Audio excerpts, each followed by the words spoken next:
Voilà, bonjour tout le monde. C'est notre cours de méditation qui se continue aujourd'hui. Donc, on va continuer à expliquer. Donc, on va commencer comme à l'habitude par une première méditation. C'est ça, Céline. Je pense, Céline, tu dis j'ai pas de son, mais c'est sûr, ici, nous, ça fonctionne. Peut-être c'est ton micro qui est pas, genre le haut-parleur, peut-être qui est pas ouvert. Donc, nous ici, on peut pas faire quelque chose.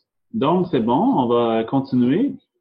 Donc, on va faire comme à l'habitude, commencer par une première méditation avec, c'est ça comme on a parlé la dernière fois. Si notre esprit est agité, donc on suggère d'utiliser l'attention sur la respiration, de suivre le mouvement de la respiration pendant que donc vous concentrez votre esprit sur le mouvement de la respiration. Pendant ce temps-là, donc les autres pensées vont comme on va pas être distrait par d'autres pensées, notre esprit va se concentrer sur le mouvement de la respiration. Donc, si l'esprit est pas agité, donc comme à l'habitude, juste de préparer avec une bonne posture, avec c'est ça, comme on a parlé avant, le dos droit, etc. Avec les yeux plus la position des yeux mi-clos. Donc, après, c'est pendant la méditation, si votre esprit comme ça n'est pas agité, la respiration n'est pas vraiment importante, vous n'avez pas besoin de suivre le mouvement de la respiration. Juste essayez de concentrer votre esprit sur un objet. Donc, comme on avait parlé la dernière fois, l'objet, c'est un objet que nous, on choisit, l'objet de notre choix, il n'y a pas de problème. L'objet peut être n'importe lequel. Quelque chose qui va, par contre, nous inspirer, quelque chose qui va être inspirant pour nous. Donc, c'est sûr que dans la tradition bouddhiste, l'objet qui est suggéré souvent, c'est le corps du Bouddha. Donc, parce qu'en se rappelant le Bouddha, en visualisant le Bouddha, en se concentrant sur le Bouddha, donc on se rappelle plus son enseignement, donc ça crée des empreintes en nous positives. Mais de façon générale, n'importe quel objet peut servir à atteindre le calme mental. Pendant la méditation, n'importe quel objet peut être pris. Donc, que ce soit même un point, une couleur, une lumière, peu importe l'objet que vous choisissez, n'importe quel objet peut fonctionner. Donc, comme ça, on dit de visualiser l'objet environ à une distance de même hauteur que notre corps. Par exemple, si on mesure 1,50 m, environ 1,50 m devant nous. Donc, avec le corps comme ça, c'est le corps du Bouddha devant nous, par exemple, ou l'objet devant nous à 1,50 m, avec l'image qui apparaît très clairement, donc de visualiser l'image avec beaucoup de luminosité et aussi avec un certain poids pour empêcher que l'esprit s'égare. Donc, quand on pense à donner un poids à l'image, ça veut dire qu'on essaie de ancrer l'esprit. Quand on donne l'aspect de luminosité à l'objet, ça veut dire qu'on veut rendre l'esprit plus clair. Donc, en ayant comme ça l'esprit concentré sur un objet qui a l'aspect de clarté et de lourdeur, donc ça va rendre notre esprit clair et stable. Donc, c'est ça. Si on met plus l'accent seulement sur la luminosité, donc notre esprit va avoir tendance à devenir plus agité. Si on met seulement l'accent sur la lourdeur, l'esprit va avoir tendance à s'affaisser, à devenir léthargique, tomber dans la torpeur, etc. Donc, c'est pour ça qu'on dit essayer d'avoir un équilibre entre ces deux aspects-là, clarté et stabilité. Donc, comme ça, pour aider à faire ça, donc on dit d'imaginer que l'objet aurait un certain poids, aurait une certaine lumière. Donc, comme ça l'aide à garder l'esprit clair et stable. Donc, c'est tout ce qu'on cherche à faire pendant la méditation sur le calme mental, c'est un peu ça. Donc, de garder l'esprit concentré sur cet objet-là. Donc, bien sûr que c'est quelque chose qui n'est pas nécessairement facile au départ. C'est beaucoup plus facile de simplement suivre le mouvement de la respiration, etc. Mais on dit que c'est en arrivant comme ça à maintenir l'esprit comme concentré sur un objet de notre choix qu'on peut arriver à trouver le calme de l'esprit. C'est la concentration s'installe comme ça dans notre esprit en choisissant un objet et en maintenant l'attention dessus. Donc, c'est ce que vous pouvez essayer de faire. Donc, on va faire ensemble comme ça quelques minutes. Donc, de concentrer votre esprit sur l'objet de votre choix. Donc, on dit de bien prendre le temps de choisir l'objet qui nous inspire le plus, puis ensuite de garder cet objet-là. Ça veut dire au fil de nos méditations, essayer de garder toujours le même objet. Comme ça, notre esprit va s'y familiariser, puis ça va être beaucoup plus facile. Puis là, il va y avoir une forme de concentration, de calme qui va pouvoir être atteinte. Alors qu'on dit que si on change constamment d'objet, puis on est toujours en train de changer l'objet de notre méditation, donc ça va plus favoriser une forme de agitation mentale. Donc c'est pour ça qu'on suggère comme ça de prendre un objet, de bien prendre le temps de le choisir, puis ensuite de le conserver, de garder le même objet. Donc on va commencer comme ça par la première méditation.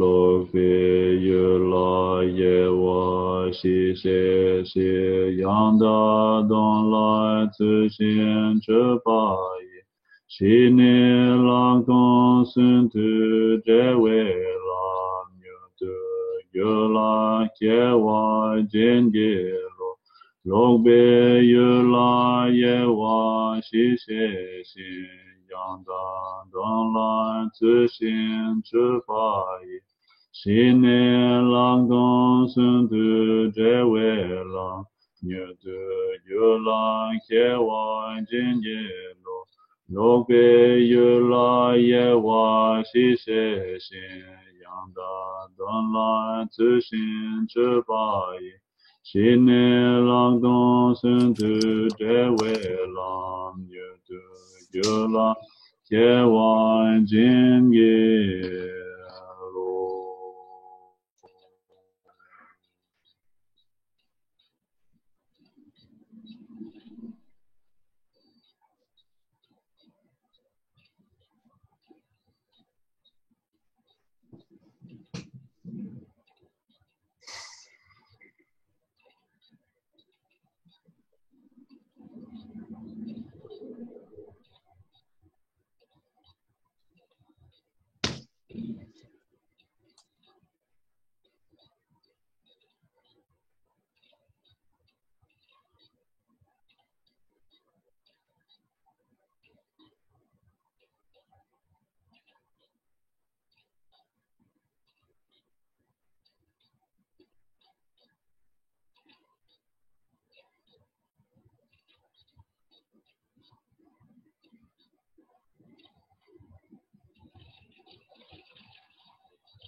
Mhm. Bonsoir à tous, bonsoir Jason. Hello. Oh, Jérôme, ça va? Ça va, super. Ah, ok, c'est bon. Voilà. C'est bon, donc on va continuer notre cours. On était rendu la dernière fois, on a vu dans les 5 obstacles à la méditation, on a vu le premier obstacle, qui était la paresse. On avait vu qu'il y avait 5 obstacles et 8 antidotes. C'est comme ça expliqué comme dans les enseignements de Bouddha et décrit par les textes de Maitreya. Il explique comme ça qu'il y a 5 obstacles au calme mental, puis 8 antidotes. Là, on avait vu que pour le premier obstacle, la paresse, il y avait 4 antidotes. Donc, ça veut dire pour chacun des autres obstacles, il reste un antidote. Donc, pour la paresse, on avait parlé que la paresse, c'est l'absence de joie dans ce qui est positif, donc quelque chose qui est cause de bonheur. On n'a pas le goût de le faire, on n'a pas la joie de le faire. Ça s'appelle la paresse. Donc, on avait vu qu'il y avait 3 sortes de paresse. La paresse de remettre à plus tard, la paresse de faire d'autres activités, la paresse de se décourager. Donc, on avait parlé qu'il y avait 4 antidotes pour surmonter la paresse, dont le premier, c'est la confiance dans les avantages du calme mental, comme dans n'importe quoi d'autre. Si on a confiance, on a une conviction profonde qu'il y a des avantages à quelque chose, donc on va avoir nécessairement ensuite le deuxième antidote qui va être généré, l'aspiration, l'intérêt de pouvoir l'obtenir. Si on a l'intérêt et l'aspiration, ben c'est ça qui va stimuler l'effort joyeux. Le rôle de l'aspiration, c'est ça de faire croître l'effort joyeux. Puis en ayant l'effort joyeux ou l'enthousiasme, ben on obtient le résultat, qui est la souplesse méditative, le résultat de la pratique de la méditation, obtenir le calme mental, puis la souplesse qui en découle, la souplesse du corps, la souplesse de l'esprit, ainsi que le bien-être qui en découle. Donc, comme ça, c'est en réfléchissant d'abord aux avantages, puis en stimulant les autres antidotes comme ça, qu'on peut arriver à surmonter la paresse, le premier obstacle. Donc, maintenant, on était rendu, nous, au deuxième obstacle à expliquer, qui est, ici, on l'appelle l'oubli, ou l'oubli de l'instruction. Donc, qu'est-ce que ça veut dire ici, l'oubli? Quand on parle de l'oubli, c'est dans le texte, comment il décrit, il dit « Oublier l'instruction signifie perdre l'attention sur l'objet de méditation. C'est donc une absence de clarté d'esprit et un oubli envers un objet vertueux. » Donc, ce qu'on cherche à faire, non seulement dans la méditation, mais pour être heureux, notre esprit doit être orienté sur quelque chose de positif. Donc, on cherche toujours à développer quelque chose de positif en nous. Notre esprit donc doit être orienté vers quelque chose de positif. Donc, l'oubli ici se produit justement quand, par le souvenir de quelque chose, par le fait qu'on se rappelle quelque chose qui est source de perturbation, dont notre esprit oublie de rester dans un état de paix, de bien-être, dans quelque chose de positif, de vertueux, puis il s'en va vers quelque chose de non vertueux. Donc ça, c'est l'oubli qui produit ça. Puis son antidote va être l'attention. Donc, on pourrait presque dire que l'oubli, en fait, ressemble à l'attention, mais du côté négatif. Dans le sens que notre esprit, des fois, comme on explique dans le texte aussi, que l'attention perturbée, quand on est attentif à quelque chose de négatif, par exemple, quand on garde en mémoire quelque chose de négatif, puis notre esprit se concentre là-dessus, notre esprit est orienté sur cette chose-là. Donc, en fait, l'esprit devient attentif à quelque chose, il devient concentré sur cette chose-là, mais c'est quelque chose qui va stimuler des perturbations mentales, puis c'est quelque chose qui va nous rendre malheureux. Donc, c'est bien sûr, c'est pas l'antidote de l'attention qu'on parle ici. Donc, l'oubli, c'est vraiment par la force de se rappeler quelque chose de négatif, un souvenir de quelque chose de négatif, quelque chose qui déclenche une perturbation mentale. Donc, après, l'oubli, en fait, devient la cause de tomber sous l'influence des perturbations mentales. Donc, dans le cadre, par exemple, de la méditation, quand j'essaie de concentrer mon esprit sur quelque chose, sur un objet en particulier, donc l'esprit qui n'arrive pas à demeurer concentré sur l'objet de mon choix, puis qui se rappelle d'autres choses, il est emporté par la force de cette pensée-là. Donc, on l'appelle l'oubli. Donc, comme ça, il y a son antidote à l'oubli qui est l'attention. Donc, ici, nous, on choisit le terme attention. Il y a habituellement, comme maintenant de nos jours, il y a beaucoup, le terme qui est utilisé s'appelle la pleine conscience. En fait, quand on parle de la pleine conscience, on parle exactement de la même chose ici. Le terme en sanskrit, le terme en tibétain, c'est exactement la même chose.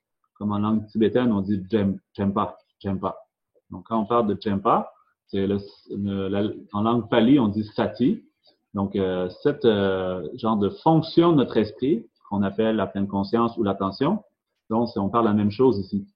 C'est sûr que le terme pleine conscience, on pourrait l'utiliser aussi, mais nous, on a choisi d'utiliser le mot attention parce que des fois, le mot pleine conscience peut avoir un caractère un peu différent du sens qu'il possède réellement. Par exemple, quand on parle de pleine conscience, ça peut donner l'impression que quand on dit pleine conscience, ben, on veut être conscient de tout, on veut rien manquer, on veut être attentif à tout, on veut être pleinement conscient de tout, mais c'est pas réellement le sens qu'on parle ici du mot Jempa en tibétain. C'est vraiment ici la pleine conscience. On pourrait le traduire aussi encore plus précisément par mémoire, dans le sens qu'on veut garder en mémoire, on veut avoir un rappel de quelque chose. Donc, l'esprit qui est capable de garder en mémoire, en langue tibétaine, c'est exactement le même mot. C'est garder en mémoire ou être attentif, ou on pourrait dire être pleinement conscient dans le sens où on laisse pas notre esprit être captivé par d'autres choses. On est vraiment attentif à qu'est-ce que l'on fait. Donc, c'est le sens ici de facteur mental de l'attention. C'est sûr que quand on explique de façon très générale, donc on peut dire être attentif à notre respiration, ou on peut même dire être attentif à qu'est-ce qu'on fait dans la vie quotidienne. Par exemple, si on considère l'importance de l'attention, ok, comme dans notre vie quotidienne, c'est vraiment extrêmement important.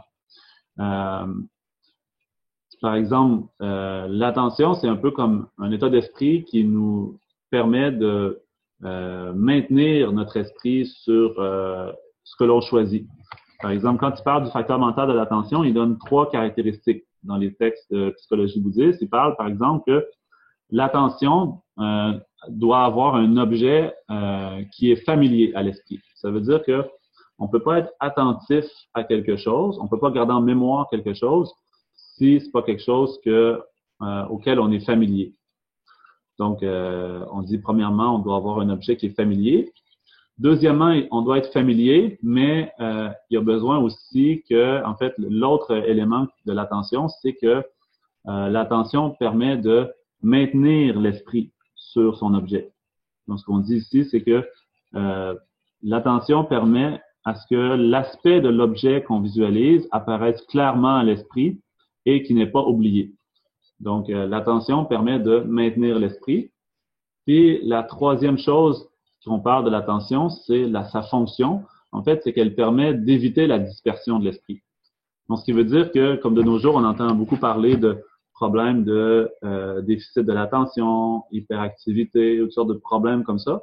En tant que tel, ça vient seulement d'un manque d'exercice de l'attention. L'attention, c'est justement une fonction de l'esprit, une qualité de l'esprit qu'on peut entraîner, qu'on peut développer, puis qui va nous permettre de maintenir notre esprit sur l'objet de notre choix.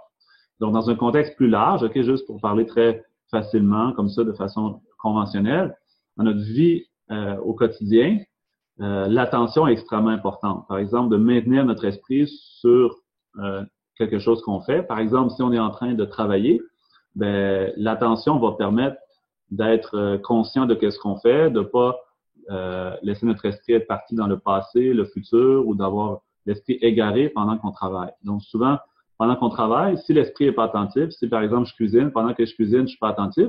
Donc, comme ça m'est déjà arrivé une fois, j'avais fait cuire du riz, mais pendant que j'étais en train de cuisiner, le téléphone a sonné, donc je suis allé répondre au téléphone. J'ai parlé plus longtemps que prévu, donc ça a fait qu'après, j'ai senti de la fumée, puis je pensais que c'était mon voisin qui avait une maison en feu à l'extérieur, mais finalement, c'était ma casserole de riz qui était en train de brûler, puis la maison était pleine de fumée. Donc, c'est un exemple de manquer d'attention. C'est l'esprit qui doit être attentif à quelque chose, il doit faire une tâche à la fois, mais l'esprit part ailleurs. Donc, à cause de ça, donc, il y a plusieurs problèmes qui peuvent arriver. Donc, par exemple, la même chose, si pendant que je conduis, donc je dois être attentif à la route, attentif aux autres voitures qui s'en viennent vers moi, mais si je laisse mon esprit aller ailleurs, donc sur mon téléphone ou sur d'autres choses, Donc, à ce moment-là, c'est très dangereux d'avoir un accident. Donc, en tant que tel, dans tous les aspects de notre vie, dans le cadre du travail, dans nos communications avec les autres aussi, pendant qu'on est en train de parler avec les autres, donc de garder à l'esprit le sujet de la conversation, ce qu'on doit dire, ce qu'on ne doit pas dire, etc. Donc, c'est le processus de l'attention qui est impliqué dans tout ça. Donc, en tant que tel, l'attention dans tous les aspects de notre vie est vraiment importante. Donc, surtout dans quand on est vraiment en situation où on doit faire vraiment attention, par exemple quand on conduit, etc., mais aussi dans tous les autres aspects de notre vie. Donc, l'attention est vraiment importante. Donc, dans le contexte spécifique, par exemple, de notre séance de méditation, pour s'exercer à la méditation, pour s'exercer à l'attention qu'on veut développer parce que c'est une des qualités fondamentales pour développer nos qualités intérieures autres comme la concentration, la sagesse, etc. Comme l'attention, c'est un peu comme le genre d'élément principal, un des deux éléments principaux avec la vigilance qui nous permet de développer un esprit calme et concentré. Sur la base de la concentration, après, on peut développer plus de sagesse, plus d'autres qualités comme l'amour, la compassion. Donc, c'est un peu comme si le point de départ de tout ça, c'est l'attention. Donc, l'attention est vraiment très importante. Donc, dans le contexte de la séance de méditation, pour s'exercer à l'attention, par exemple, si on prend le corps du Bouddha comme objet de méditation ou n'importe quel autre phénomène comme on a parlé, donc pendant que vous êtes concentré sur cet aspect-là, sur l'image de votre choix, donc c'est d'essayer de maintenir l'attention orientée sur cet objet-là et ne pas le laisser se distraire vers autre chose. Et quand on note par le pouvoir de la vigilance, l'autre élément qui est important avec l'attention, qu'on va parler un peu plus tard, la vigilance, mais avec la vigilance, elle nous permet de détecter si notre esprit est attentif ou non. Est-ce que mon esprit est sur l'objet de mon choix ou non? Donc, grâce à la vigilance, on note si l'esprit est distrait ou non, et après, on peut mieux le ramener sur son objet. Donc, c'est vraiment le pouvoir de l'attention et de la vigilance qui nous permet de développer le calme et la concentration, puis qui nous permettent ensuite de développer d'autres qualités. Donc, c'est l'attention comme ça qu'on va développer dans le cadre d'une séance de méditation où qu'on fixe l'esprit sur un objet de notre choix. Comme on avait expliqué avant, je crois qu'on avait parlé dans l'autre cours, dans un des autres cours, que l'objet de méditation de notre choix doit être un objet imaginé, visualisé, comme Asanga dit, un objet imputé par l'esprit. Ça veut dire que simplement observer quelque chose de nos yeux, simplement écouter quelque chose avec nos oreilles, simplement goûter un morceau de chocolat, c'est pas un objet de méditation suffisant pour atteindre le calme mental. On doit avoir cet objet-là qui apparaisse à l'esprit, dans le sens que c'est imaginé, visualisé, perçu par l'esprit intérieur, mais non pas par nos consciences sensorielles. Par les consciences sensorielles, on peut utiliser certains éléments qui, des fois, vont nous aider à ramener l'esprit vers l'intérieur, comme en écoutant une belle musique, des sons, des mantras, etc., ou on peut observer quelque chose d'apaisant, une lumière ou un beau paysage, etc. Ça peut nous aider à nous recentrer vers l'intérieur, mais ça, c'est juste des outils temporaires, un peu comme des genres de béquilles qui vont nous aider à amener notre esprit vers l'intérieur. Mais après, le travail d'amélioration de notre attention intérieure, c'est vraiment par le pouvoir de notre conscience intérieure. Donc, nos 5 sens, eux, durant la méditation, on va pas les utiliser pour développer l'attention. L'attention va se développer principalement par notre capacité intérieure à rester concentré sur un objet. Donc, dans l'image, OK, j'ai mis l'image derrière moi, j'imagine que vous voyez bien. C'est l'image qu'on a dans le livre aussi Apprendre à méditer, qu'on a sur le site web aussi que vous pouvez regarder, pas de problème. C'est représente les différentes étapes de cheminement vers le calme mental. Donc, dans cette image-là, ce qu'on voit, on voit à différentes étapes. Par exemple, il y a le chemin blanc qui commence juste en bas ici, le chemin blanc qui commence avec le méditant. Ici, c'est un moine sur l'image. Mais si vous voulez, vous pouvez aussi imaginer que c'est vous. Vous enlevez la robe, vous mettez votre pantalon, votre chandail, puis vous mettez votre visage. C'est comme vous, OK? Donc, après, l'éléphant que vous voyez, ben c'est votre esprit. Puis après, il y a toutes sortes d'autres éléments qui rentrent en ligne de compte. Donc, le chemin commence en bas, juste derrière mon bras ici. Donc, le chemin continue comme ça, toutes les étapes. Puis, jusqu'à la dernière étape ici, comme du chemin blanc. Donc, comme ça, on dit que c'est la 9e étape. 9e étape de placement de l'esprit pour atteindre le calme mental. Donc, après, on va parler des autres étapes plus tard, mais le calme mental, avec la sagesse, etc. Mais pour les 9 étapes pour arriver au calme mental, c'est les 9 qu'on voit du début jusqu'à la fin du chemin blanc. Donc, chaque fois qu'on voit le moine avec l'éléphant, ben, c'est une étape. Donc, sur la première ligne en bas, on voit la première étape, deuxième étape, après ça, 3, 4, 5, 6, 7, 8 et 9. Donc, il y a 9 étapes. Puis, dans ses mains, le méditant transporte avec lui toujours 2 outils, 2 objets. Donc, dans une main, dans la main gauche, main droite, je crois. Non, il change de main des fois, en fait. Ouais, je pense qu'il change de main. Donc, il prend dans une main une corde qui va se servir pour attraper le cou de l'éléphant. Puis, dans son autre main, il y a comme un genre de bâton avec un crochet. Donc, c'est un peu les outils comme que j'imagine les gens qui dressent les éléphants vont utiliser. Une pour tenir l'éléphant en laisse, puis l'autre pour un peu dire fais ça, fais pas ça, comme ça, donc pour le surveiller.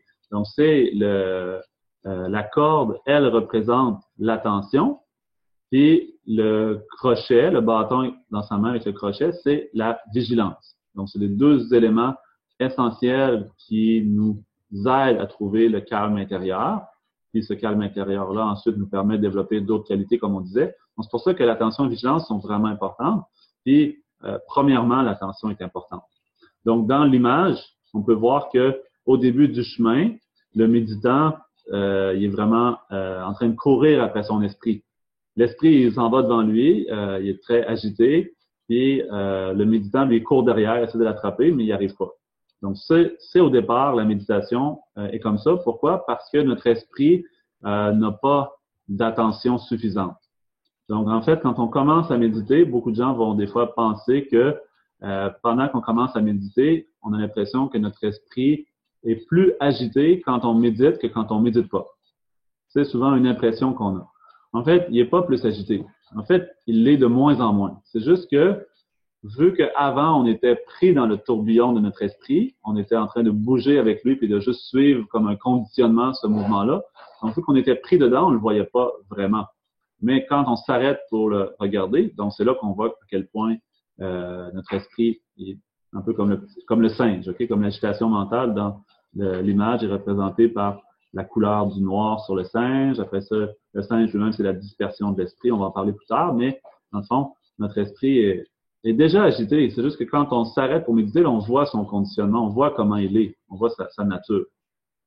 C'est comme par exemple, si je suis dans un avion, mais pendant que je suis dans l'avion, j'ai pas l'impression qu'on bouge réellement vite. Mais pourtant, si je voyais des choses passer à côté de moi, donc là, je verrais des choses qui passent très vite. C'est un peu comme ça.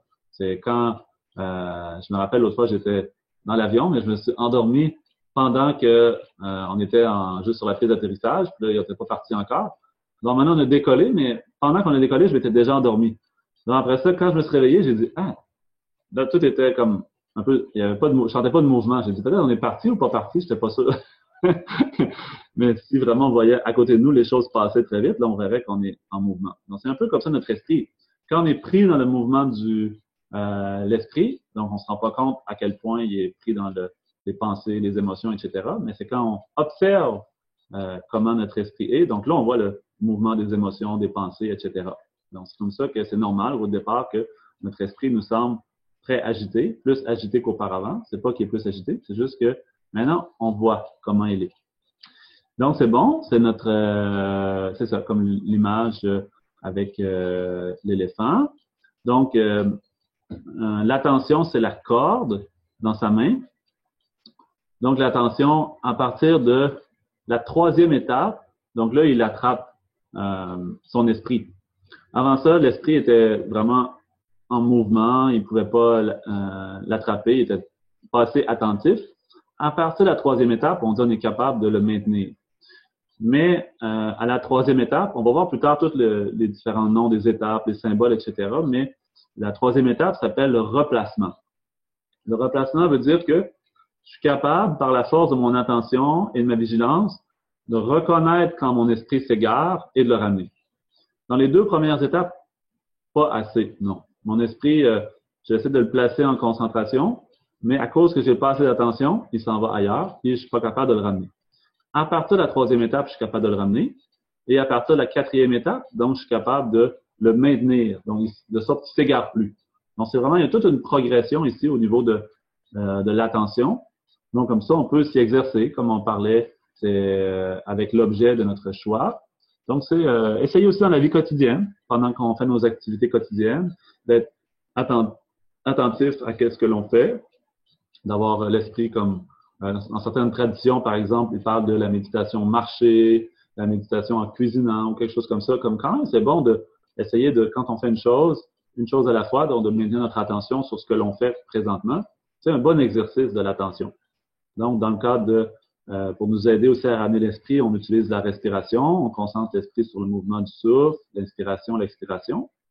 Et quand vraiment on veut encore plus développer avec force cette attention-là, donc dans la méditation, on choisit un objet, l'objet de notre choix, comme on parlait tout à l'heure, puis on essaie de garder l'attention dessus et on utilise la vigilance pour voir si notre esprit est capable de rester ou pas rester. Donc, si notre esprit est au niveau des 2 premières étapes, l'esprit ne demeure pas longtemps sur l'objet, il s'égare ailleurs, il est dispersé ailleurs. Mais quand on arrive à une meilleure attention, donc là, l'esprit devient plus attentif, puis il demeure plus facilement sur son objet. La 3e étape, il part, mais on le ramène parce qu'on est assez attentif pour s'en rendre compte. Et la 4e, avant qu'il parte, on est capable de le maintenir en place pour pas qu'il s'égare. Donc, vous voyez aussi sur l'image, il y a à chaque étape, OK, il y a du feu. OK, comme la première étape, en bas, il y a un feu plus gros. Dans la 2e étape, il y a un feu un petit peu plus petit. 3e, un petit peu plus petit. 4e. Comme ça, le feu représente ici l'intensité que je dois fournir pour appliquer les antidotes aux obstacles. Comme à quelle intensité je dois mettre l'attention et la vigilance. Donc, plus que j'avance sur le chemin, moins que j'ai besoin d'intensité et de force parce que ma qualité d'attention et de vigilance sont devenues plus puissantes. Donc, j'ai moins besoin de fournir d'efforts. Donc, c'est normal qu'au début, ça soit difficile parce que les obstacles sont très puissants. L'agitation mentale, le relâchement mental sont très puissants, entre autres. Donc, ça, on va parler aussi au prochain cours, les obstacles du relâchement, de l'agitation mentale. Puis, la force, donc, de l'antidote que est l'attention et aussi la vigilance sont peu développées. Donc, c'est juste pour ça que notre esprit n'est pas capable de rester calme, pour ça que notre esprit n'arrive pas à rester calme dans la vie au quotidien, calme pendant la méditation. C'est juste parce que ces 2 outils-là sont pas assez développés, l'attention et vigilance. Pourquoi? Parce qu'on n'a pas assez diminué le pouvoir de l'agitation mentale et du relâchement mental. Donc, tout ça commence par le pouvoir de l'attention, essayer de maintenir notre esprit sur l'objet de notre choix. Donc, comme je disais tout à l'heure, si on parle du facteur mental de l'attention, cet antidote à l'oubli, on dit c'est ça qui possède 3 particularités. Donc, la particularité de son objet, l'objet doit être quelque chose qu'on est familier. C'est pour ça qu'on dit que l'objet qu'on va choisir dans notre méditation, on devrait prendre quelque chose qu'on est habitué, quelque chose qui est inspirant pour nous. Et aussi, on parlait dans les préparations de la méditation de prendre un objet sur un support de méditation, de le placer devant nous, de sorte que durant la méditation, on va avoir aussi la possibilité de regarder l'objet devant nous pour se rappeler ses détails, etc. Et après ça, d'essayer de ramener dans l'esprit à l'intérieur pour le voir clairement. Donc, comme ça, on dit la première particularité de l'attention, c'est d'avoir un objet qui nous est familier. Ensuite, d'avoir l'aspect de l'attention, c'est le maintien de l'objet qu'on a choisi, de sorte qu'il ne l'oublie pas. Donc, ça, c'est l'aspect que prend l'attention, comment il se manifeste dans l'esprit. C'est quoi ça, l'attention? C'est qu'on est capable de maintenir l'esprit sur quelque chose de notre choix, sans qu'il soit distrait. Puis, c'est à ne pas confondre avec ce qu'on appelle l'attention perturbée.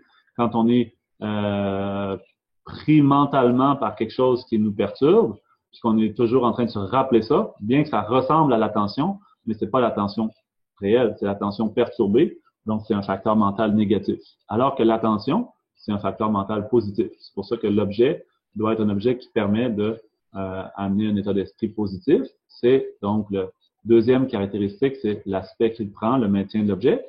Puis le 3e élément de l'attention, c'est sa fonction. Donc, il empêche la dispersion de l'esprit, empêche d'être distrait par autre chose. Donc, maintenant, on a parlé, nous, dans le cadre de la méditation, dans le cadre de la vie quotidienne, pour nos activités quotidiennes. Mais ce qui est le plus important à comprendre, c'est que cette attention-là va être utile pour cheminer vers de plus en plus de bonheur. Dans le sens que, bien sûr, que dans nos activités quotidiennes, c'est important d'être attentif, pas faire d'accidents, etc. Bien sûr que c'est important dans le cadre de la méditation d'être attentif pour développer le calme, etc. Mais comment ça va se manifester dans la vie quotidienne? C'est que ici, quand on parle de l'attention, OK, on dit à quoi on devrait être attentif surtout. En fait, si vous avez déjà suivi le cours de l'AMRIM, par exemple, être attentif au LAMRIM, par exemple. Ou ce qu'on pourrait dire aussi une autre façon de dire être attentif aux 3 corbeilles, que sont les 3 contenants qui présentent les 3 entraînements de l'enseignement du Bouddha, l'éthique, la concentration, la sagesse. Ou comme le LAMRIM aussi, c'est correct. Dans le sens que le LAMRIM présente tous les outils pour nous permettre d'être heureux, ou ce que font les 3 corbeilles, la même chose. Donc, en étant capable de se rappeler, de garder en mémoire, être attentif aux enseignements, par exemple, sur l'impermanence, sur la compassion, sur le lâcher-prise, la tolérance, en gardant toujours ces éléments-là en mémoire, un peu comme un genre de coffre à outils qu'on apporte toujours avec nous. Par exemple, si on travaille comme plombier ou comme un autre métier, on a besoin d'avoir toujours avec nous notre genre de coffre à outils qui fait qu'on pourra réparer telle chose, faire telle chose. Donc, de la même manière, pratiquant spirituel, il y a besoin de garder son esprit vers le positif, puis d'être capable de cheminer vers le bonheur. Là, il y a besoin des bons outils pour ça. Donc, l'enseignement des 3 corbeilles, l'enseignement du LAMRIM présente tous les outils les plus importants, les plus essentiels pour arriver à être heureux. Donc, c'est ce qu'on devrait toujours garder en mémoire. Comprenez-vous, le sens de l'attention, OK, c'est pas seulement dans le cadre de la méditation qu'on prend un objet visuel, qu'on se représente l'image du Bouddha ou une fleur ou quelque chose comme ça. C'est vraiment l'attention dans la vie quotidienne ou dans notre essayer 24 heures par jour d'avoir être attentif, par exemple, à maintenir notre esprit, notre corps, notre parole, nos 3 pas, toujours vers le positif. Par exemple, quand on parle de cause-effet, de karma, par exemple, que toutes nos actions engendrent un résultat, donc de penser que moi, je veux le bonheur, quelles sortes d'actions qui vont apporter du bonheur maintenant et pour plus tard, donc d'être attentif à poser toujours ces actions-là, être attentif à ne pas se laisser aller non plus, donc de ne pas oublier. Okay? L'obstacle qu'on cherche ici à éviter, c'est l'oubli, parce que justement, quand par exemple notre esprit oublie, ça veut dire qu'il se rappelle quelque chose comme une perturbation mentale et il perd justement l'attention sur quelque chose de positif. Par exemple, si on dit que la colère, c'est un sentiment négatif et destructeur, quelque chose qui perturbe l'esprit, et que la tolérance, c'est quelque chose qui nous aide à être plus heureux, plus calme, plus détendu. Donc, l'esprit qui cherche à être attentif à la tolérance, de garder un esprit calme. Donc, c'est possible que dans des cas où quelque chose perturbe mon esprit, donc j'oublie ce calme-là pour aller être influencé par une affliction mentale de colère, par exemple. Ou si j'ai pas assez de familiarité avec le concept de l'impermanence, si j'ai pas médité jour après jour, comme toujours méditer sur le concept de l'impermanence, donc c'est possible aussi que mon esprit soit fortement influencé par la croyance à la permanence des choses. Donc, par exemple, habituellement, comme on dit, tous les phénomènes composés, que ce soit notre corps, nos possessions ou nos proches ou tout ce qui nous entoure, est toute de nature éphémère et composée. Donc, si on n'a pas assez de familiarité avec cette information-là, avec ce concept-là, donc, ça va être très difficile de garder pour nous toujours ça présent à l'esprit. Si c'est pas toujours présent à l'esprit pour nous, donc on va s'accrocher, notre esprit va s'accrocher un peu à la permanence de certaines choses. Et donc, une fois que c'est accroché à la permanence de certaines choses qui sont de nature impermanente, donc quand leur impermanence se manifeste, donc on va tomber dans la souffrance à cause de ça. Pourquoi on tombe dans la souffrance? Parce qu'on a voulu, on a voulu penser que ces choses-là resteraient toujours, qu'elles seraient permanentes. Et c'est pour ça que notre esprit s'est accroché à cette fausse conception-là, donc tombe dans la souffrance à cause de ça. Pourtant, si on s'était familiarisé au jour le jour avec le concept de l'impermanence, puis qu'on garde toujours ça en mémoire, on est toujours attentif à penser mon corps est impermanent, chaque jour qui passe ne reviendra pas, mon matériel est impermanent. Donc, quand on voit l'impermanence grossière se manifester, donc on va moins être surpris, moins être affecté et donc moins souffrir de ça. Donc, toute cette attention-là est vraiment très importante dans tous les aspects de notre vie. Si on parle de la compassion, c'est la même chose.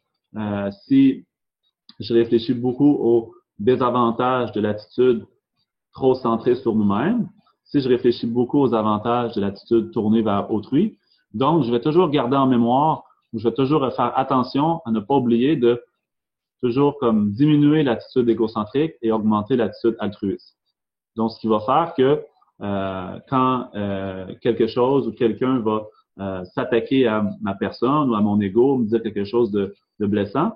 Donc, ma conscience qui est consciente des problèmes reliés avec laisser mon esprit être trop préoccupé par l'attitude égocentrique, donc va comme pas oublier cette information-là et demeurer dans la paix en pensant plus à l'autre personne, qu'est-ce que cette personne-là est en train de vivre, qu'est-ce qu'elle a comme souffrance, pourquoi elle agit comme ça, cette personne-là est en train de me dire quelque chose de blessant, cette personne-là souffre intérieurement. Donc, si j'oublie pas les enseignements sur la compassion, si j'oublie pas que chaque être sensible veut le bonheur, mais qui est prisonnier de ses voiles, prisonnier de sa souffrance, donc comme ça, j'aurai pas de souffrance, même si quelqu'un est en train de me dire des paroles blessantes, parce que mon esprit va être attentif à sa souffrance et sera pas attentif ou perturbé par moi, je me suis fait attaquer par cette personne-là. Je vais plus voir sa souffrance. Donc, c'est l'attention comme ça, avec tous les enseignements, par exemple, du Lamrim ou l'enseignement des trois corbeilles, c'est à ça surtout qu'on devrait essayer de développer une attention, garder en mémoire, avoir un rappel constant de ces enseignements-là. C'est ça l'important.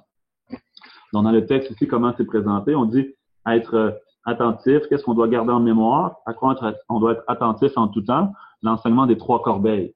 Les trois corbeilles, c'est ce que quand le Bouddha a quitté son corps à la fin de sa vie, ses étudiants se sont réunis pour mettre à écrit ses paroles, parce que le Bouddha n'a jamais rien écrit. Le Bouddha a donné des discours à plusieurs reprises, des centaines, des milliers de discours, mais ces discours-là ont été entendus par plusieurs, mais jamais écrits. Donc, les étudiants qui avaient une mémoire phénoménale, qui étaient capables de répéter ces enseignements par cœur, même en les entendant une seule fois, ce sont eux qui se sont réunis, puis ils ont mis par écrit tous les sutras. Donc, ils ont mis ça dans trois paniers distincts, ces enseignements-là, trois corbeilles, donc parce qu'ils traitaient de sujets un peu différents, qui visaient à développer certaines qualités un peu différentes. Donc, c'est pour ça qu'on a développé comme ça, on dit les trois entraînements qu'on appelle l'éthique, la concentration, la sagesse. Donc, on dit que si on est toujours conscient de ces trois entraînements-là, on est toujours attentif à développer ces trois entraînements-là, donc on va continuellement progresser vers le bonheur. Alors que si on les oublie, donc on va aller vers le contraire. Donc, c'est pour ça qu'on dit que, par exemple, l'entraînement à l'éthique, lui, nous permet de arrêter les distractions externes. En fait, ce qui fait le travail grossier de enlever les obstacles à notre bonheur, c'est l'entraînement à l'éthique. Comme le Bouddha expliquait, par exemple, de changer nos comportements, attitudes et paroles néfastes pour adopter des paroles, des gestes et des attitudes positives. Donc, comme ça, quand on parle des actions, des effets, du karma, etc., c'est l'entraînement à l'éthique qui explique, qui est expliqué à travers ces enseignements-là. Quelles choses faire, quelles choses pas faire. Pourquoi? Parce qu'on veut du bonheur. Donc, faisons les choses qui vont nous procurer plus de bonheur, puis abandonnons celles qui vont nous faire de la souffrance. Donc, ça, c'est l'entraînement à l'éthique qui nous permet de faire ça. Ça, c'est le travail le plus grossier qui est fait. Une fois que ça c'est fait, notre personne devient plus positive. Et donc là, on a plus de facilité à aller faire un travail subtil sur notre esprit par le travail du deuxième entraînement, qui est la concentration, qui lui va pacifier les différentes subtilités comme négatives de notre esprit. Donc, ce qu'on va parler dans le chemin du calme mental ici, c'est vraiment ici par rapport à la concentration surtout. Les facteurs qui sont l'agitation et le relâchement, grossier, subtil, tout ça, on va en parler à partir du prochain cours, comment ils sont représentés dans l'image ici, puis qu'est-ce qui signifie. Donc, c'est vraiment un deuxième entraînement comme ça qui traite de ça, l'entraînement à la concentration pour pacifier les éléments plus subtils qui perturbent notre esprit. Puis, une fois que notre esprit est devenu justement comme ça, comme pacifié par l'entraînement à l'éthique, donc, comme on dit, discipliné par l'entraînement à l'éthique, pacifié par l'entraînement à la concentration. Donc là, on peut le pacifier complètement par l'entraînement à la sagesse. Troisième entraînement. Pourquoi? Parce que même si le calme mental ou la concentration permet d'adoucir notre esprit, de le pacifier, il n'en reste pas moins que les racines de ces affections mentales-là sont toujours présentes.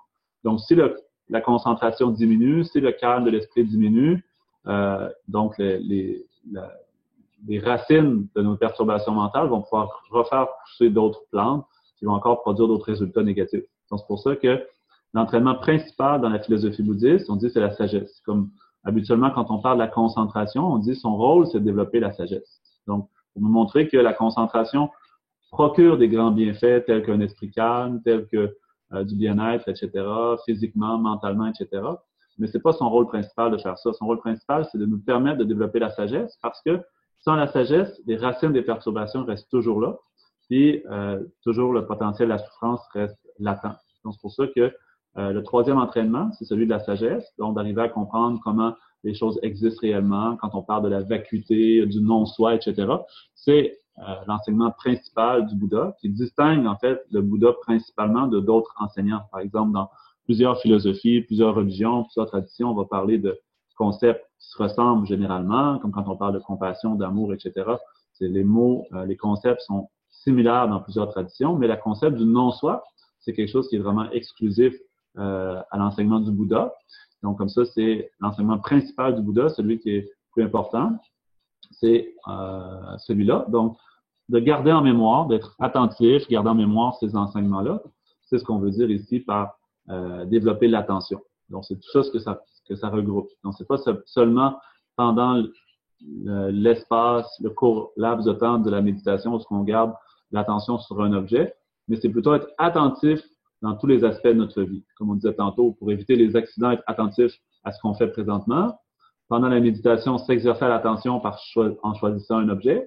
Mais dans notre vie quotidienne, être attentif aux enseignements, les garder toujours en mémoire, avoir toujours cette information-là, ce coffre à outils-là présent dans notre esprit pour qu'on puisse être toujours prêt à les appliquer. Un peu comme, c'est ça, quelqu'un qui travaille dans un domaine, donc il garde les informations qu'il a besoin pour faire son travail en mémoire. Par exemple, si je travaille comme mécanicien, comme infirmier, comme professeur, quoi que ce soit, bien, j'ai besoin de certaines informations dans le cadre de mon travail, comment je vais faire telle action, comment je vais changer tel morceau, comment je vais guérir le patient, qu'est-ce que je vais dire aux élèves, etc. Ces informations-là, elles sont présentes à l'esprit de la personne. Elle les a appris à l'école, elle est devenue familière, puis au fil des années, ben, elle devient de meilleur en meilleur là-dedans, elle les garde de plus en plus présents à l'esprit, elle les comprend de mieux en mieux. Donc, c'est ça aussi le travail du méditant, de la personne qui cherche à être heureuse, c'est vraiment de garder en mémoire les enseignements qui nous aident à être heureux. Donc, comme ça, tous ces enseignements-là, d'être attentif. Donc, c'est ce qu'on parle ici du facteur mental de l'attention. C'est ça comme, juste pour répéter, l'obstacle qu'on cherche à surmonter ici, c'est l'oubli. L'oubli de l'instruction. Oublier l'instruction signifie perdre l'attention sur l'objet de méditation. C'est donc une absence de clarté d'esprit et un oubli envers un objet vertueux. Elle est provoquée par le souvenir d'un objet générant une perturbation mentale. Et ce facteur mental sert de base à la distraction. Donc, quand l'esprit oublie, donc c'est ça qui permet ensuite à développer plus de distraction. Puis quand l'esprit est rendu à la distraction, après ça, on ne sait plus où il est rendu. Puis c'est là qu'on génère plus encore de perturbations mentales. Donc, de là l'importance de vraiment faire attention à l'oubli, puis de appliquer l'antidote de l'attention. Puis, pour terminer sur l'attention, qu'est-ce qu'on explique dans les textes? Comme il y a un maître indien qui s'appelle Arya Sura, qui dit dans son Compendium des perfections, son texte qui s'appelle comme ça, il dit « Solidifiez votre esprit en le maintenant sur un seul objet de méditation.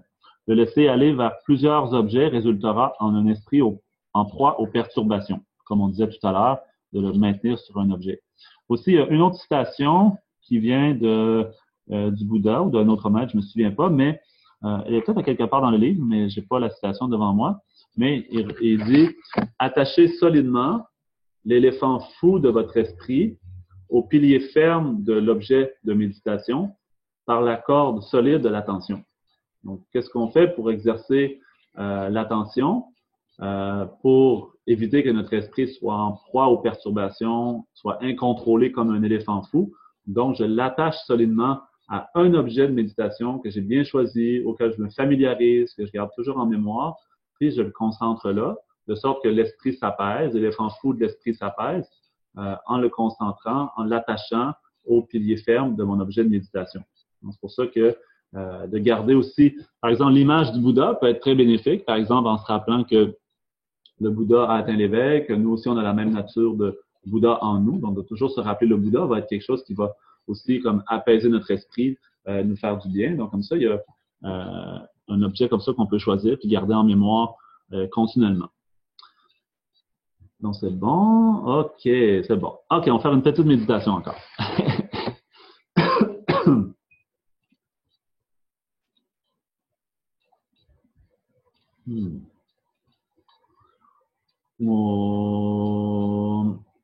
lo pe yu la ye wa shi she shi yang da dong la tu xin chu pa yi shi ne lang dong sun du je wei lam yu du yu la ke wa jin je lo lo pe yu la ye wa shi she shi yang da dong la tu xin chu pa yi shi ne la ton sun de je wei lam yu de yu la ke wa jing ye